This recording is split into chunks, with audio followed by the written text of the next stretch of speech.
V tem trenutku smo v parlamentu priča prevari političnih klik, da bi se obdržale na oblasti. Namesto slutnje o nastajanju novih, dobrih politik države je videti le prerivanje istih obrazov okoli malo premešanega korita. Zato se bo vstaja jutri seveda nadaljevala. Nadaljevala se bo vse do uresničitev tistih zahtev, ki bodo omogočile odmik od neoliberalizma k politiki, katere temelje socialna država in ustvarjanje dostojnih življenjskih pogojev za vse državljane. Protesti zadnjih mesecev so pokazali, da je zaupanje ljudi v oblast popolnoma porušeno. Zato od nove vlade pričakujemo, da ne bo šla čez eno leto v parlament po zaupnico, pač pa še letos preveriti zaupanje državljanov na volitvi.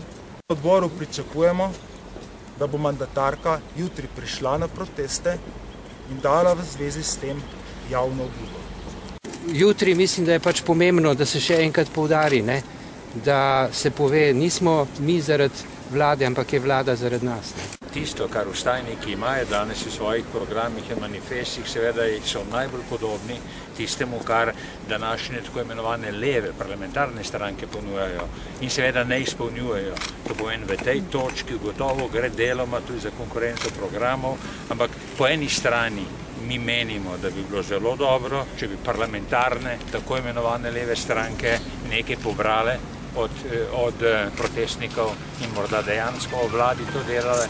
Po drugi strani pa, če ne bodo tako delale, so pa seveda skoraj bolj ogrožene na volitvah, kot pa desnica, ker desnica, ali pa če rečem na kratko, Janša ima svoje konstantne volivce.